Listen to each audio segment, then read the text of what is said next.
Hello, Warren, and welcome back to the Warren Word Podcast. I'm your host, Nathan Lorenzo. I'm your host, Emily Pizarro Alfaro. Oh no, where's Christy, Nathan? Oh, yeah. I'm so used to her being here. It's funny because I'm so used to her being here that I kind of was expecting her to do the thing yet, but no, unfortunately, she's not here today. It's just the two of us. Yeah, she's not feeling very well today, but hopefully she'll feel much more better. So she's here with us in spirit. Yeah. Well, I guess in that case, I could probably move the microphone back here. I did it force of habit because she tends to be a little quieter, but I guess.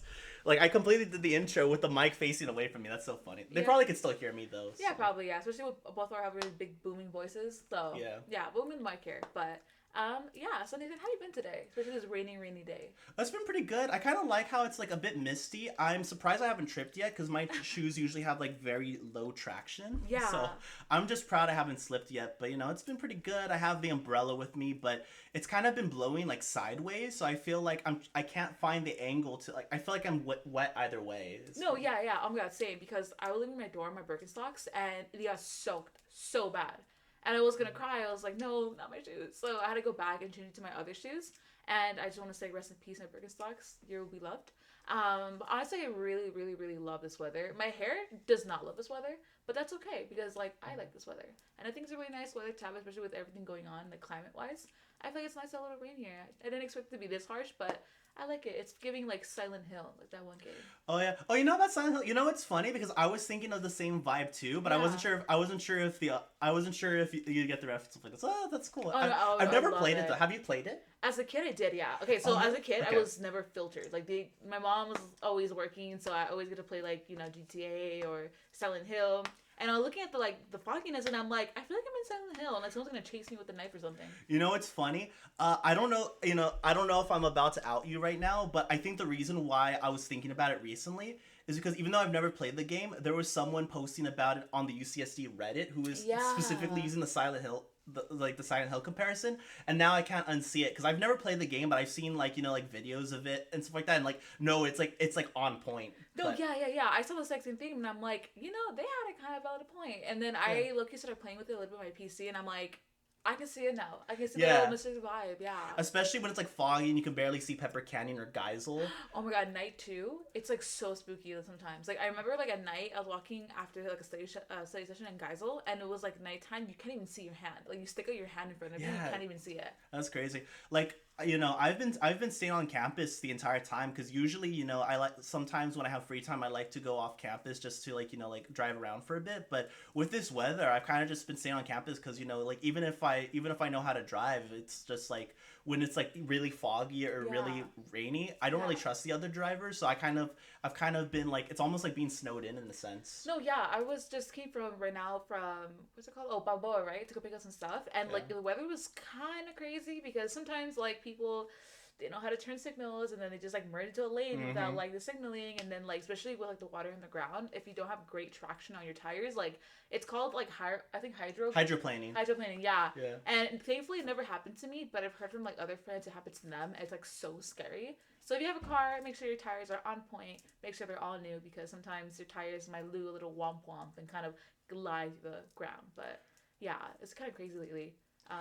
Yeah. It's funny you mentioned that because recently in my free time I've been getting back into I've just been revisiting. I've been like on like a bit of like a nostalgia fix of just like revisiting stuff from my childhood to see if if it holds up. Because sometimes I'm genuinely curious. I'm curious of like what stuff from my childhood was actually like stuff I generally enjoyed, and what stuff that I just like think of fondly. Like I'm curious about how stuff ages. And recently I was going back to this.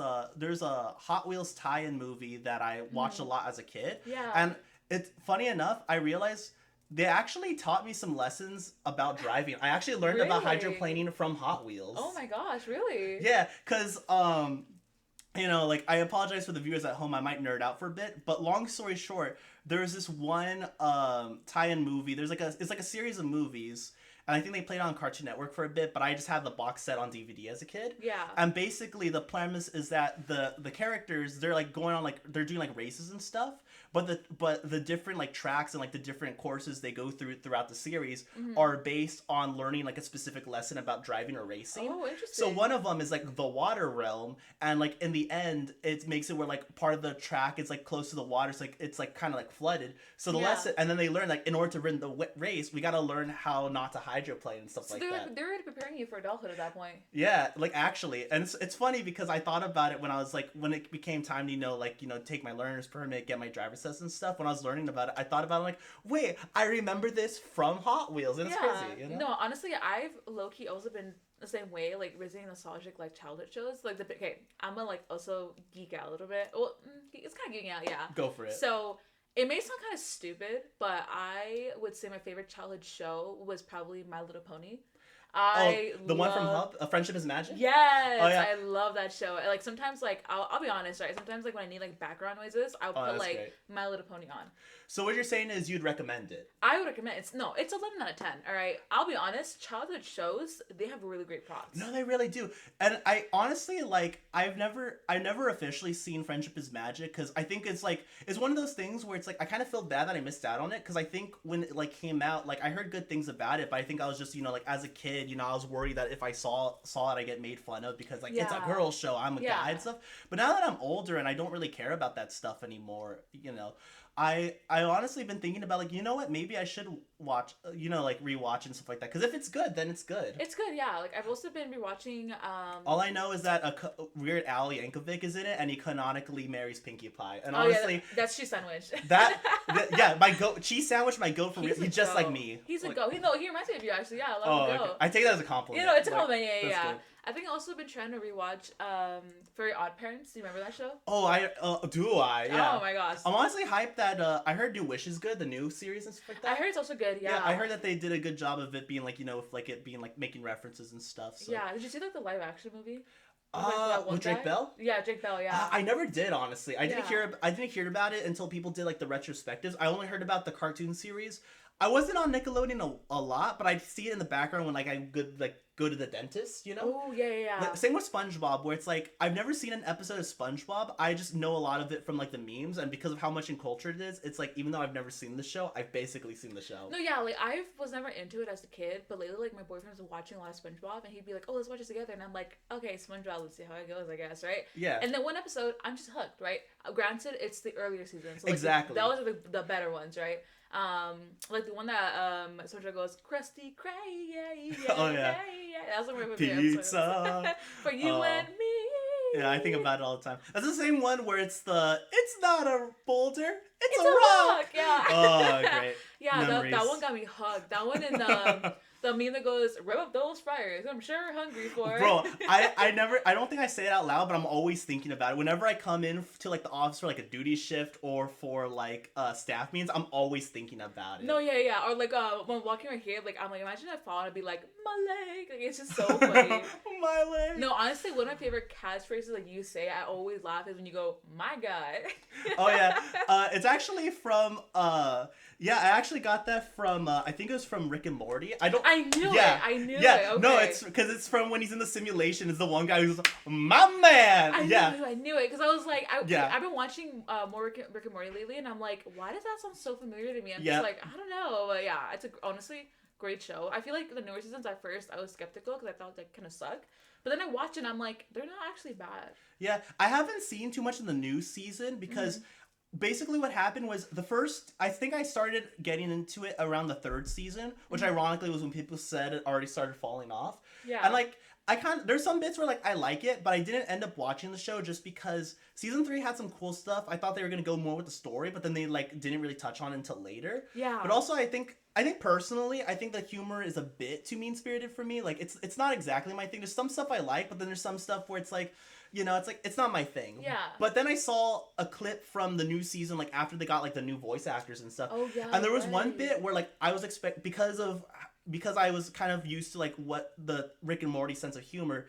I was expecting it to go one way, but then it ended up being like kind of sweet, and I'm like, Oh, I like they surprised me, and I actually really like this bit now. I don't know if you've seen it, but it's the one where I haven't even seen the episode, but I guess there's like a character, like a one-off character who like pass away, and then it does like the ending gag of like his wife like moving on and stuff like that. Oh, I think I've seen it. Yeah, yeah, Yeah, yeah. yeah, yeah. And I'm like, I thought it was really sweet because I thought it was gonna, because I feel like the stereotype of like what I associate Rick and Morty humor with is I was expecting it to kind of just like be like more like dark humor kind of stuff, Yeah. which can be fun, but I feel like sometimes they go a bit too far with it. Because my thing is that when it comes to shock humor, I feel like you have to have like a little something extra with it because after a while you kind of become like a bit like desensitized to it. No, yeah, I feel like for sure, like especially when it comes to like Family Guy, like I love Family Exactly. Guy. I grew up with it. Peter Griffin's literally like my spirit animal, right?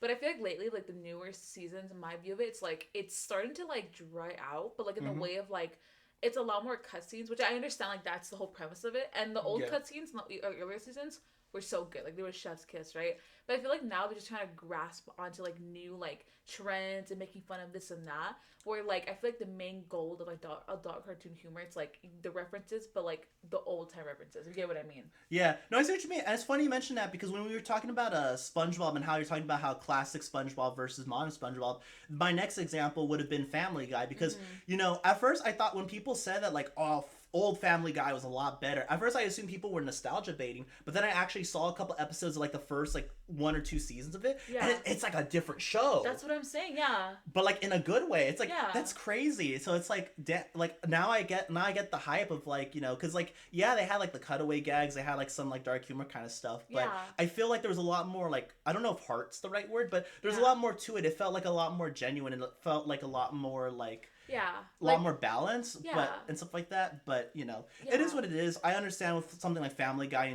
they keep getting picked up. They've been running on for so long. You can only Oh, do so definitely, much. yeah. So like I get it, but it's also kind of like it's like it was great once, and it's kind of like it would be nice to see them like kind of return to their roots in a sense. No, yeah, I feel like another thing that I've like seen from like the fandom was like how they keep saying that like for example other shows like Bob's Burgers, right, or Oh, The yeah. Simpsons, in little parts of like Rick and Morty, there's some continuity where it's like they still like draw the plot where like Yeah. something that happened a season ago they'll bring it up again, right? Mhm. But with Family Guy, it's like Peter Griffin like he dies in one episode and then he's alive the next episode, or like how they keep changing Joe Swatson's story of how like he became paralyzed, like they keep Yeah. changing the story.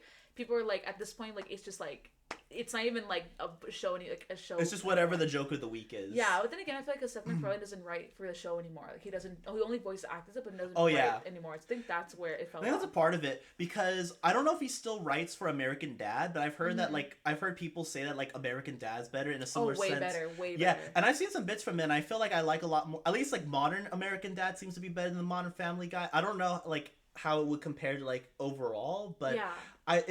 that's why I wonder if like maybe like Seth's still writing for that show because I've seen also a couple episodes of like the Orville, which is like his Star Trek show Oh, that he you're did, right. and also like there's some bits in that. So I feel like Seth MacFarlane can be a funny guy, but I think it's just like sometimes it's hit or miss, and sometimes it's like I think like even with his stuff, it can still be like hit or miss when he's actually writing, but it's still like he has his moments. And I've grown to appreciate like the highlights, like when he does actually knock it out of the park. Yeah, I also feel like because American Dad, like the main characters like Stan, Francine, like Roger, especially the diva Roger, right? Yeah. Oh, Roger, my goat. Exactly, right. I feel like each of those characters have different personalities that somewhat work, but in Family Guy, it's like, oh, you have like the sister that's unpopular, the son that's unpopular. Justice for Meg. Exactly. Thank you, just for May, because she does not deserve that, right? Yeah. The smart baby, the dog, the dumb dad, and like the smart, like. But at least like in the fact of American Dad, they all are somewhat in their own level smart. Like they're not. You forget what I mean? Like the personality between like Family Guy and American Dad, like there's kind of difference. So I feel like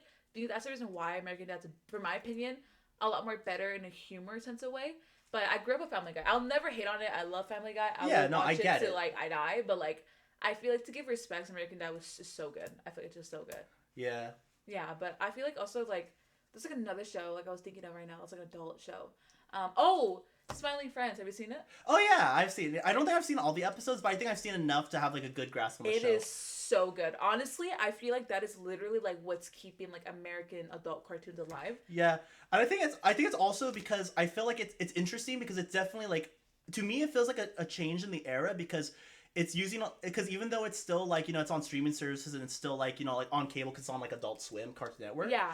it also is like it's like clearly an homage to like internet humor, like the people who made it grew up because like from Newgrounds YouTube and stuff. Yeah, and it's interesting to see that on like a cable show and stuff like that. No, yeah, like and like the way that works for them, it's like they don't have like it's an off script reading, right? It's literally sometimes they'll just have a conversation, and what I mean by that is like for example, like in Family Guy, right, when their characters are talking, it's like cut off, but like in Smiling Friends, it's a conversation like how you and I are having, right? It's like that, right? I think for example, a great episode is like when they go to Brazil. I was literally gonna say the exact same example. That is one of the most humorous episodes I've ever met because it's so realistic. Yeah, because they're literally there in the airport on the phone with fucking the boss who clearly just got out of bed. That's what I'm saying. It's just so real, and it's like, oh my god, it's just great peak humor, right? So it's just so good. The character is so iconic, right? I love the boss. He's so funny. I feel like I love Charlie. I love Pim. I was gonna call him Hank. It's actually Alan. I don't know why I was gonna call him Hank. And then Gleb, right? Gleb. Gleb, right? I keep saying Gleb. Yeah. Same. He's the little scrimlo bimbo. I really have him like in my room, like a little animal of him in my room. He's just so adorable, right? Yeah, so I feel like that's like peak humor. Like for example, like it was able because obviously we're early 2000 babies, right? I was able to get the reference. There's like a famous like a nostalgic YouTuber called Nostalgia Critic.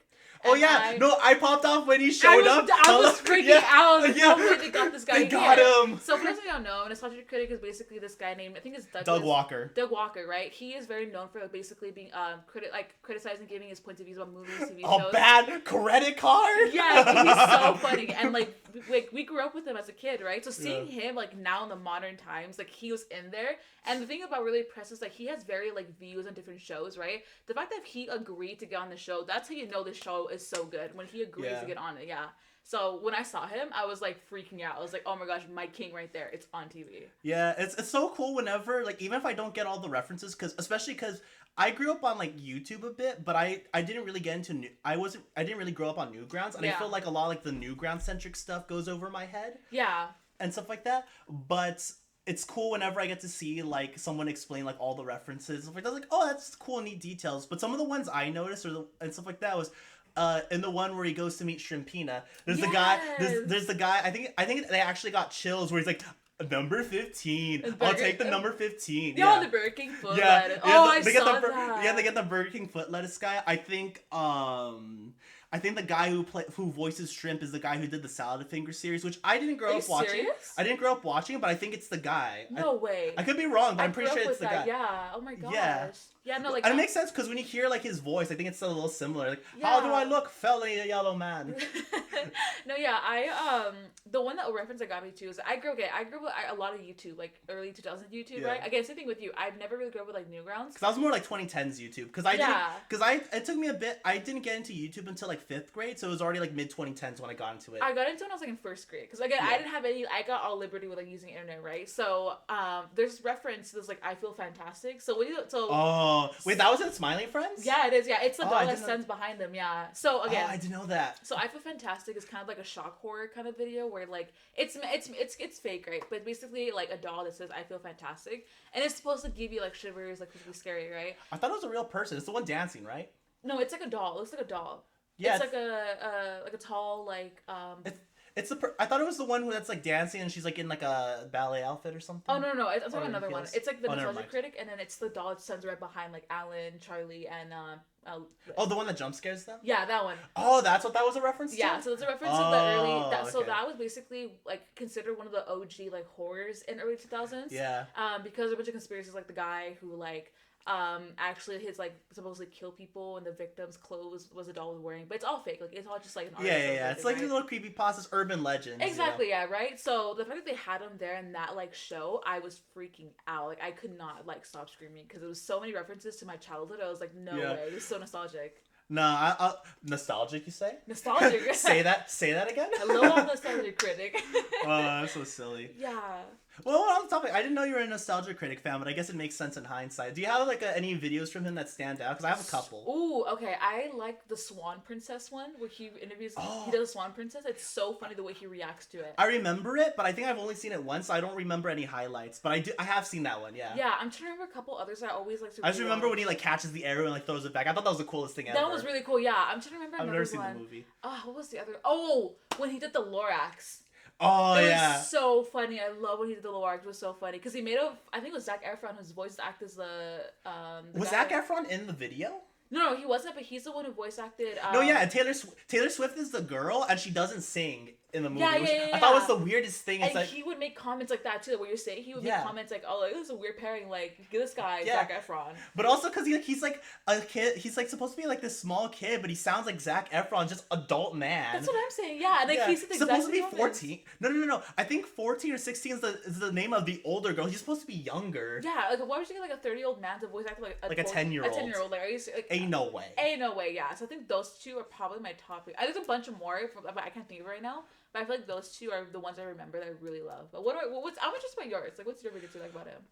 I'm trying to think. The ones that come to mind are a bit more like recent ones. The one I think of is him like doing the hoodwinked video, but I'm trying to think about like what other ones I've seen. I think the Lorax one was good. Another one was the Cat in the Hat one. Oh, that you was know why? so good. Yeah. Because I don't think I've said it a lot, but I've always wanted to reference because in the Cat in the Hat video, he makes like a running gag of like how like it was like clearly like a focus group tested movie. Yes, so there's yes. so there's like his friend, I forget the guy's name, but it's like the guy's like, well, the chart says. Well, the And chart says. I always think about that whenever I do any like statistics homework or like any psych classes. I always think about it. And also like he does like the data. Like he also made like a counter of like product placement because a bunch of Oh yeah, with Universal. Oh yeah, 8 Crazy Nights when he does it with 8 Crazy Nights. Oh, it was good too. Yeah, the 8 Crazy Nights because there's like the one because I was like my mind was blown when I realized the because I pointed out like how much product placement is just in Adam Sandler movies in general. No, yeah. Yeah, because then there was the Jack and Jill one where like there's like 4 product placements in the span of like a minute or like 10 seconds. Yeah, I That's remember. crazy. Oh, he did that too, huh? I forgot. Yeah. Yeah, love him. Love Adam Sandler, but gosh, too many product placements. Honestly, I think even as a kid, I kind of was like a bit like on the fence about Adam Sandler stuff. Like I'd still watch it, Yeah. but it still kind of felt like it's like it wasn't really my thing. But it's still interesting just to see like because I feel like Adam Sandler movies in themselves feel like their own genres. It's always interesting to see like the tropes and stuff. Yeah, I grew up with some of them, but not all his movies. I grew up with Medea movies. I will take this to my grave. I've never seen them, but I hear they're good. You've never seen? Well, I hear they're good, but like in like a fun like turn your brain off kind of way. Yeah, so it's like okay, these are movies that like you don't have to like think about. It's like relaxing to watch because you don't have to think about anything, right? You just like react to it. So I love Medea movies. I love Family Reunion.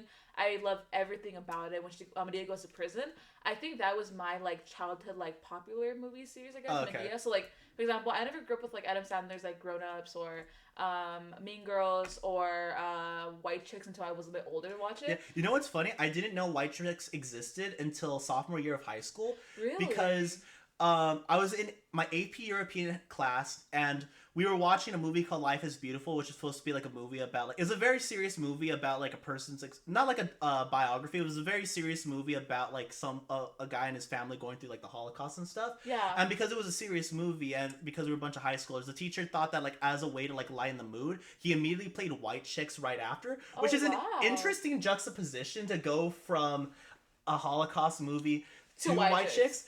And I had never heard of White Chicks before, and I hear everyone popping off, but I'm like, what is this movie? Yeah. Oh wow. Yeah. So yeah, I think my partner was in that class too, so they got to see me in real time learn what White Chicks is. Wait, you and your partner were in the same high school? Yeah. Oh, that is adorable. I love that. That's where we met. Yeah. Well, actually, we met before that, but you know. But wow, okay, wait, so like that's a story for another day. Gotcha, yeah, okay, cool. Yeah, no, I was kind of fascinated that your teacher put White Chicks in a high school. Yeah. Yeah, that's kind of like because I was in like 2019 too, so it was recent. Oh right, yeah, oh my gosh, you're so right, yeah. No, yeah, I think my teacher he put like he did put a Medea movie, and I guess it was like more of like a. I guess like a censored version of it. Not a lot of like jokes like of. Oh no, our version was not censored. Really? Yeah, no. Terry Crews said the N-word. Oh wow, yeah. Well, no, actually, no, it wasn't Terry Crews. It was the weigh-ins in the whiteface. Never mind. Yeah. I'm thinking no. Terry Crews was just there to do the dancing to 1,000 Miles. He was still great in that movie though. Yeah. Also the I love him. way downtown. Yeah. Talking about it was so funny. Yeah. I think I remember that definitely they put Medea and Mean Girls. I remember my teacher. I've never seen Mean Girls. You've never seen Mean Girls? Never seen. Honestly, I don't judge you because I barely watched it my first year of college. So you're okay, that's totally fine. fine. Yeah. Because apparently that's like one of like the big like touchstone movies of like my generation, like my like grade level. But Yeah. I never grew up with it. I think maybe it's because my family just like didn't grow up with it either, so I just was never exposed to it. But Yeah, no, yeah, definitely, yeah. I think for me, it was, again, I was also the same thing where I never really like, exposed to it. So, like, anything Mean Girls or shows like Pretty Little Liars, like, I never really watched it until, like, I yeah. got to, like, here to be able to watch what I Okay. can watch, yeah. Because you probably is it because you met people who grew up with it and they're like, you haven't seen this, you got Yes, yeah. I met people and they're like, you haven't seen Mean Girls? Like, Emily, we're gonna sit down and, like, we're gonna watch it right now and you're gonna react to it. Yeah. And I'm like, say, right, see this. Because, like, I grew up in, okay, I'm a big nerd/geek where I grew up with anime. So I grew up with like old school like anime like. What are your recommendations? Oh, are you a One Piece head? No, I'm sorry. Okay. No, it's fine. I haven't seen One Piece either. I was just saying that because I feel like in the past couple of years I've heard a lot of people gas it up. Yeah. So I was just curious, but honestly I respect your opinion even more for not recommending it because now now I might get some unique recommendations. So here's the thing, right? It's because One Piece it's too long for me and I don't have a good attention span. Like I have commitment issues when it comes to starting new shows. I'm like it's like knowing how much I have to get from point A to point B is like I'm gonna be here forever. Especially because it's like I'm not gonna only watch One Piece. Like I have to watch other stuff, so like this is gonna take years. Yes, like for example, like I finished a show called Kim's Convenience, and I heard of it. It's so good. Now I'm like so sad because now I don't have anything to watch, and now I watch like Impractical Jokers. Like that's what I watch now. But anyway, anime. I would recommend if we're talking about old school anime. I feel like definitely Digimon is pretty good. Oh, okay. It's a good one. I feel like another one would be Yu-Gi-Oh. I think classic. Yu-Gi-Oh! And Dragon Ball Z. Were you a CW kid? I was. Yes. Because it's on 4Kids. I was on 4Kids because I was big into video games as a kid. I mean, I still am now, but like that was like one of my first like interests. Yeah. So I started off with like the basics, Mario and Sonic. So when I found out that there was a Sonic the Hedgehog show, Sonic X, I popped off. I love that show. Because I was just channel surfing, and then I found out what Sonic X, like the Sonic, and then I saw it was actually him. I'm like, no way. So I'd watch 4Kids just for that, and then I would see the commercials of like I think I watched a couple episodes of like Yu-Gi-Oh like in between and stuff. Yes, yeah. Yeah, it looks so fun. I love. Oh my god, I'm a Sonic kid. I am a Shadow fan till the day I die. Oh my god, you're the Shadow. You see Sonic the Hedgehog 3? Yeah. Oh wait, yeah. Yes. Oh, yeah. I love it. Peak cinema. Yes. I popped off when the Bio Lizard showed up. Oh my god. I popped up when Shadow was like crying in happiness. Yeah, because I freaked out because the voice actor who played like the dub version, right? Meaning it's like the English like language. For those of my people who don't watch anime, basically that voice actor who played Knuckles, he played Yami, which is the main character in Yu-Gi-Oh. Oh really? Yeah, so they're the same voice actors. I was freaking out. I was like, I think it was Dan Green. Yeah, I was like, oh my god, it's the voice actor. I love voice actors. Love it. Oh my god, they're so talented. Yeah, so definitely like I would recommend that. Demon Slayer is so good. I would recommend it. Hunter x Hunter or like it's Hunter x Hunter, but people freak out when you say that. Yeah, no, it's Hunter x Hunter. It's Hunter, yeah. It's again. It's like Spy Family. Yes. Okay. Spy Family is so good. I just feel like sometimes the fandom kind of ruins an anime when you kind of like sometimes like. You know what I mean, or like fandom sometimes. Yeah, no, I know. That's honestly, I think that's one of the hard parts for me to get into anime because like I feel like it's one of those things where like I can definitely enjoy it, but if I did, I can't tell any of my friends or family just because of like the stereotypes about it, you know? Yeah, like I feel like definitely like back when I was a kid, it was basically like you would be condemned if you watched anime as a kid. Yeah. But now it's like trendy. It's like and, you pervert. Yeah, like you're just a nerdy little geek, right? But now it's like trendy, like it's cool to watch it, which I'm happy about. It's weird to see too, because I feel like I have grown up. Like when I was a kid, I got to see the transition of anime being like a weird thing to being like this like socially accepted thing. Yeah. And honestly, on one hand, I'm hyped, but I'm also just like interested because I never would have expected it. But yeah, I feel like definitely that's because of TikTok, the way it started growing, and the influencers started getting into anime. That's when the anime community became like quote unquote acceptable, right? Yeah. But in my eyes, I'm like, honestly, like whatever you want to like. Don't care what people think about you, honestly. Exactly. And honestly, I've already tried because I think this past year I've been trying, or like the start of last year, I've been trying to like adopt that policy and like watch a bunch of stuff that like I might have thought was like whether it be shows or music. Mm-hmm. I was like, like I might have thought this was cringe, but like even if other people think it's cringe, I just want to check it out for myself and see if I actually like it or not. Yeah. And actually, it's already paid off. Like and going back to YouTube, I actually gave Amazing Digital Circus a shot when it came out, and I actually genuinely like it. Show, yeah. I genuinely like it. The pilot, I think the pilot can be a bit of a harder sell because it definitely feels like it's a lot of bright colors. It's a lot of like, I don't know the right word to say it, but it's very like it's similar to like a Smiling Friends kind of humor where like it's very fast paced. Yes. And stuff like that. So it's like not for everyone, but like. watching, like, I feel like even though there's only like 4 episodes right now, because it's indie animation, takes a while for them to make it. Definitely. You could already see, like, from episode 1 to episode 2, episode 2 to episode 3, you can already see, like, the vast glow up. Like, they're already, like, improving, like, really fast. And honestly, I think I'm glad I got to stick it out, because even though, like, I started being like, like, this show, like, it's like, it has some cool stuff, but it might not be for me. And now it's like, oh, this is really interesting. I'm glad I gave it a shot. Yeah, something here with this another one called Husband Hotel. I gave it a shot. It's not my cup of tea. It's not my thing, but there's still some cool moments. Like, the songs, bangers. I love the soundtrack, especially the show. Yeah. My thing with Has Been Hotel, and I feel like that's going to be a topic that could be a whole episode in itself. My issue is I really love the concept, but I feel like the actual execution is so much wasted potential. Yeah, I feel like, honestly, my opinion is, like, you don't have to have so many cuss words to make it funny. Yeah, and I cuss a lot too. Yeah, same, yeah. But it's like... But it's so forced. It's so forced. Like, you can make... You know what it's giving? It's giving 7th grade energy. It's giving that when you first realize you can start cussing without getting in trouble. It's giving that, basically. Like, the whole concept of the show is basically about, like, this demon daughter named Charlie who wants to basically reform, like, demons to go into heaven. It's a whole thing, right? It might not be for some people. I gave it a shot. Personally... I watched the first time. I'm good with not rewatching it again. Yeah, I'm more of a lackadaisy kind of guy personally. Yeah, of course, yeah. So I feel like there is potential but the way they execute, I feel like they're just trying to appeal it to, like, a certain demographic. It's like, come on, like, you just do what you gotta do, like, Yeah, no, and people like it. I'm glad. It has its moments, but. It's just one of those things where, like, I try to watch a full episode and I'm always like, it's just not for me. That's why, like, I tried watching the season on Amazon Prime. I didn't get through the whole thing. I still know what happens because of, like, I watch people on YouTube that, like, talk about what happened and stuff. Yeah. So I still, like, know the plot and stuff, but it's not my thing. I know, like, Hell of a Boss has had, like, some cool, interesting character stuff, but it's not for me. Existed, yeah. Yeah. Because, like, honestly, although one thing I do think is cool is I think it's cool of how, like, Has Been Hotel is, like, on streaming because it got picked up after the pilot, but then Hell of a Boss is still, like, the YouTube original. Yeah. So I think it's cool how, like, even though she has one show that's, like, focused, that, like, is gonna take a bit to get, like, the next season, she still has another show that can be, like, pumped out, like, like an episode every, like, few months or so. And I think that's kind of interesting for, like, the fans who are, like, wanting, like, more content and stuff. Definitely. I would just, like, recommend, like, a little bit of, like, a critique thing. I just want one episode where there's, like, not a happy ending. Because I feel like it's always resolved in the end of something. Which is interesting, because you think with the kind of... I mean, with Vizzy's tone, with Vizzy Pop's tone, I'm not surprised.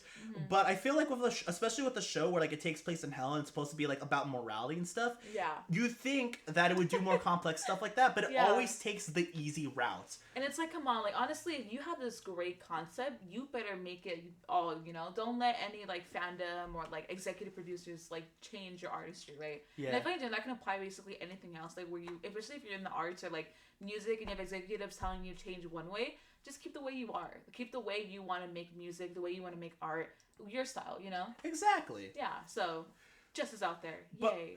Yeah, but I feel like a lot of the styles stuff that I have issue with, I think is just a Vizzy Pop thing. Mm-hmm. So I feel like regardless, I think that's just kind of like, especially because when you look at something like Hell of a Boss, which is still, like, on YouTube and they have more creative control over that. Yeah. It's definitely one of those things where it's like, I think it's just her style is not for me. Yeah, that's true. Maybe in the next episode we should do, like, a tier rank of like shows. We'll be Christy, because I feel like Christy will definitely have, like, interesting shows, like, to recommend us as well. Oh, definitely. So I feel like maybe we should look at a little tier list in the next episode and see what you guys might think about the tier list and see.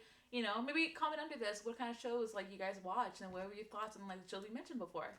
Yeah, we're always open to recommendations because, like we said, like, even if it's a like, whether the show's popular or not, like, I can't speak for Emily, of course, but at least for me, I want to try. I'm open to try new stuff. So basically, it's just one of those things where it's like, if you have any recommendations, we'd be open for you to leave them in the comments or like comment on, like, the Instagram post, whichever. But yeah. Well, with that being said, I feel like we're about to head out of time. Any last words, Nathan? Honestly, not really. I think it's just kind of, like what you like. You're valid. Cringe culture is dead, in my opinion. Mm-hmm. And yeah, stay awesome. Be yourself. We love you for you. Exactly. Well, here from Warren Word. I hope you guys have a great week. Stay positive. Stay cool. Any words, Christy? Cool, Christy. Couldn't have said it better myself. Round of applause, Christy. And with that, we'll see you in the next one. Bye, guys.